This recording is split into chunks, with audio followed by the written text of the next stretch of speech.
नमस्कार, स्वागत है आपका ज्ञान ब्रिक्स के इस ऑनलाइन क्लास में। दोस्तों, आज हम लोग देखेंगे 2 सितंबर का करंट अफेयर्स और इसमें भी 10 प्रश्न हैं। 10 प्रश्न आने वाले एग्जाम्स के लिए बहुत ही इंपॉर्टेंट है। इसे हम लोग देखेंगे, समझेंगे और डिटेल्स में पढ़ेंगे। चलिए पहला प्रश्न देखते हैं कि भारत के सुप्रीम कोर्ट ने प्रसिद्ध अधिवक्ता प्रशांत भूषण पर कंटेम्प्ट ऑफ कोर्ट के मामले में कितने रुपए का जुर्माना लगाया है। देखिए दोस्तों, ये बहुत ज़्यादा इंपॉर्टेंट नहीं है, लेकिन इसको देख लीजिए, हो सकता है कभी पूछ दिया जाए।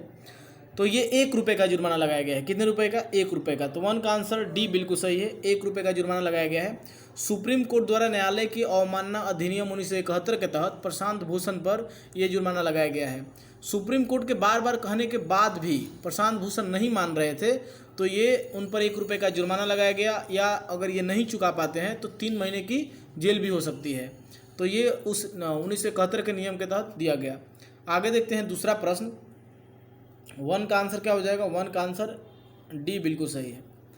आगे देखेंगे 2 नंबर प्रश्न है कि बैंक ऑफ ब्यूरो ने स्टेट बैंक ऑफ इंडिया के अध्यक्ष के रूप में किसके नाम की अनुशंसा की है। देखिए दोस्तों, ये किया गया है दिनेश खारा का नाम। बैंक ऑफ ब्यूरो जो है वो स्टेट बैंक के अध्यक्ष के रूप में दिनेश खारा का नाम लिया है, और हो सकता है कि आने वाले समय में रजनीश कुमार का स्थान यही लेंगे। तो देखिए आंसर इसका 2 का डी बिल्कुल सही है। अब इसमें दिनेश खारा वर्तमान में एसबीआई के प्रबंध निदेशक हैं। बाद में ये रजनीश कुमार जो अध्यक्ष हैं उनका स्थान ले लेंगे। आप जानते होंगे कि जो राष्ट्रीयकृत बैंक है एसबीआई, इसका जो नेशनलाइजेशन हुआ था, राष्ट्रीयकरण, ये कब हुआ था? 1955 में हुआ था। और मुख्यालय कहाँ है? तो इसका मुंबई है। आगे देखेंगे 3 नंबर प्रश्न है कि किस राज्य की सरकार ने पहली महिला एम्बुलेंस चालक नियुक्त किया है। देखिए दोस्तों, ये पहली महिला चालक नियुक्त किया गया है तमिलनाडु में। कहाँ किया गया है? तमिलनाडु में। तो आंसर क्या हो जाएगा? आंसर ए बिल्कुल सही है। अब देखिए इसमें तमिलनाडु के जो सीएम हैं के पलानीस्वामी, तमिलनाडु के सीएम का नाम जरूर याद रखिएगा, के पलानीस्वामी द्वारा एम वीरलक्ष्मी देश की पहली महिला एम्बुलेंस ड्राइवर बनी है। तो नाम भी याद रखिएगा, लेडी का हो सकता है, पूछ सकता है एग्जाम में। एम वीरलक्ष्मी नाम है उनका। तो देश की पहली महिला एम्बुलेंस ड्राइवर के रूप में नियुक्त किया गया है। तो आंसर 3 का ए बिल्कुल सही है। आगे देखते हैं 4 नंबर प्रश्न। 4 नंबर है कि भारतीय रेलवे ने किस नाम से कोविड-19 मरीजों के लिए एक मेडिकल ट्रॉली विकसित किया है। तो इसमें देखेंगे आप कि इस ट्रॉली का नाम है मेडबोट। क्या नाम रखा गया है भाई? मेडबोट। तो ये इंपॉर्टेंट है, इसे थोड़े से ध्यान में रखिएगा।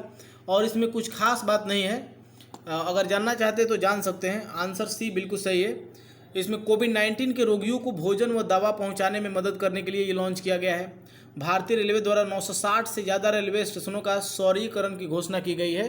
कोविड-19 के लिए ही पुणे के इंजीनियर द्वारा पहला इंटरनेट संचालित रोबोट कोरोबोट का निर्माण भी किया गया है। तो अभी जो बनाया गया है ये मेडबोट है, इन्हें ध्यान रखिएगा। ये मेडिकल ट्रॉली है जो विकसित किया गया है। आगे बढ़ते हैं। अगला है कि अगस्त 2020 में प्रेस ट्रस्ट ऑफ इंडिया के नए अध्यक्ष के रूप में किसे नियुक्त किया गया है। पीटीआई का नाम जानते होंगे आप लोग, प्रेस ट्रस्ट ऑफ इंडिया है। तो इसके अध्यक्ष के रूप में किसे नियुक्त किया गया है? तो ये नियुक्त किए गए हैं अविक सरकार। क्या नाम है इनका? अविक सरकार। तो 5 का आंसर ए बिल्कुल सही है, अविक सरकार। इनके बारे में जान लीजिए कि आनंद बाजार ग्रुप व पब्लिकेशंस एबीपी के उपाध्यक्ष अविक सरकार हैं, और इन्हें अब अध्यक्ष के रूप में चुन लिया गया है। पंजाब केसरी समूह के मुख्य संपादक विजय कुमार चोपड़ा का स्थान लेंगे ये। पीटीआई जो है भारत की सबसे बड़ी न्यूज एजेंसी है। इसकी स्थापना 1947 में की गई थी, और पीटीआई का मुख्यालय नई दिल्ली में है। तो इसे ध्यान रखिएगा। आगे बढ़ते हैं। अगला है 6 नंबर। 6 नंबर है कि अडानी समूह ने किस एयरपोर्ट में 74% हिस्सेदारी को खरीद लिया है। देखिए दोस्तों, ये पूछा जा सकता है, इंपॉर्टेंट है। 74% हिस्सेदारी को खरीदा गया है अडानी समूह द्वारा। तो ये कौन सा एयरपोर्ट है भाई? ये है मुंबई एयरपोर्ट। कौन सा है? मुंबई एयरपोर्ट। आंसर 6 का डी बिल्कुल सही है। मुंबई अंतर्राष्ट्रीय एयरपोर्ट भारतीय विमानपत्तन प्राधिकरण व जीबीके इंडस्ट्रीज का संयुक्त उपक्रम है। अडानी समूह द्वारा भारत के कुल 6 एयरपोर्ट, इसमें से अहमदाबाद, लखनऊ, मंगलुरु और जयपुर, तिरुवनंतपुरम और गुवाहाटी का 50 वर्षों के लिए संचालन के रूप में लिया गया है। आगे देखते हैं अगला पॉइंट। 7 नंबर देखते हैं 7 नंबर है कि भारत के उच्चतम न्यायालय ने टेलीकॉम कंपनियों को बकाया एडजस्टेड ग्रोस रिवेन्यू चुकाने के लिए कितने वर्षों का समय दिया है। जो टेलीकॉम कंपनियां हैं उनको बकाया जो भी है उनको चुकाने के लिए कितने वर्षों का समय दिया है, तो ये भी पूछा जा सकता है। देखेंगे ये टाइम दिया गया है 10 वर्षों के लिए। कितना समय दिया गया है? 10 वर्षों के लिए। आंसर बी बिल्कुल सही है। अब इसमें न्यायाधीश अरुण मिश्रा की अध्यक्षता में 3 न्यायाधीशों की पीठ द्वारा वीडियो कॉन्फ्रेंसिंग के माध्यम से ये फैसला लिया गया और कुल मिलाकर के 92,000 करोड़ से ज़्यादा का एजीआर बकाया है, तो उसे चुकाने के लिए 10 वर्षों का समय दिया गया है कि टेलीकॉम कंपनियां 10 वर्षों तक चुका सकती है। आगे देखेंगे, अगला है 8 नंबर। 8 नंबर प्रश्न है कि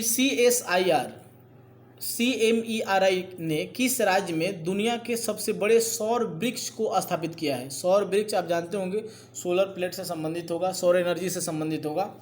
तो ये दुनिया का सबसे बड़े सौर वृक्ष को स्थापित किया गया है पश्चिम बंगाल में। कहाँ किया गया है? पश्चिम बंगाल में। आंसर 8 का बी बिल्कुल सही है। देखिए CSIR के केंद्रीय मैकेनिकल इंजीनियरिंग शोध संस्थान द्वारा पश्चिम बंगाल के दुर्गापुर में स्थापित किया गया है, तो इसे ध्यान रखिएगा। और इसकी क्षमता बहुत ज़्यादा है, बहुत ज़्यादा क्षमता। प्रति वर्ष 12,000 से 14,000 यूनिट स्वच्छ ऊर्जा उत्पादन का लक्ष्य रखा गया है, तो इसे ध्यान रखिएगा। आगे देखेंगे, अगला पॉइंट 9 नंबर है कि फैशन ब्रांड मिंत्रा के बारे में आप लोग जानते होंगे, ने किस अभिनेत्री को अपना नया ब्रांड एम्बेसडर नियुक्त किया है। देखिए दोस्तों, ये मिंत्रा जो है ये किया है कियारा आडवाणी को। किसको किया है? कियारा आडवाणी को। तो आंसर ए बिल्कुल सही है, कियारा आडवाणी को। अब ये मिंत्रा भारत की फैशन के क्षेत्र में ई-कॉमर्स कंपनी है और इसका मुख्यालय शायद बेंगलुरु में है। एक बार देख लीजिएगा इसका मुख्यालय कहाँ है। ये सब नहीं पूछा जाता है, ज़्यादातर ब्रांड ही पूछा जाता है कि ब्रांड एम्बेसडर कौन है। तो मिंत्रा का ब्रांड एम्बेसडर कियारा आडवाणी को बनाया गया, आडवाणी को। तो ये याद रखिएगा, कियारा आडवाणी। आंसर ए बिल्कुल सही है। आगे देखेंगे, 10 नंबर है, लास्ट प्रश्न देखेंगे कि कोविड-19 से निपटने के लिए भारत को किस देश ने 3500 करोड़ रुपए का आपातकालीन सहायता ऋण देने की घोषणा की है। देखिए दोस्तों, ये किया है ओडिशा। कौन किया है भाई? ओडिशा। सॉरी ओडिशा नहीं, इसमें देश की बात पूछी जा रही है ना, तो ये तो अभी हाल ही में किया है जापान। कौन किया है? जापान। तो आंसर 10 का क्या हो जाएगा? 10 का आंसर सी बिल्कुल सही है। तो इसे ध्यान में रखिएगा। जापान अभी तक का मतलब जितने भी देश सहायता किए हैं उनमें सबसे बड़ी रकम का सहायता किया है। कोविड-19 से लड़ाई के साथ साथ भविष्य की महामारियों के प्रबंधन के लिए स्वास्थ्य प्रणाली को बेहतर करने के उद्देश्य से कोविड-19 के लिए किसी देश द्वारा भारत को दी जाने वाली सबसे बड़ी सहायता है। आप जानते होंगे कि जापान की मुद्रा कौन सी है? येन है। जापान की राजधानी टोक्यो है। और आप लोग कमेंट में बताएंगे कि अभी जापान के कौन से पीएम थे जिन्होंने अभी इस्तीफा दे दिए हैं, उनका नाम जरूर बताएंगे। जो जापान के पीएम थे उन्होंने इस्तीफा दे दिए हैं, तो ये थोड़ा सा कमेंट करके आप बताएंगे। तो आज का वीडियो यहीं तक है, मिलते हैं नेक्स्ट वीडियो में, तब तक के लिए बाय।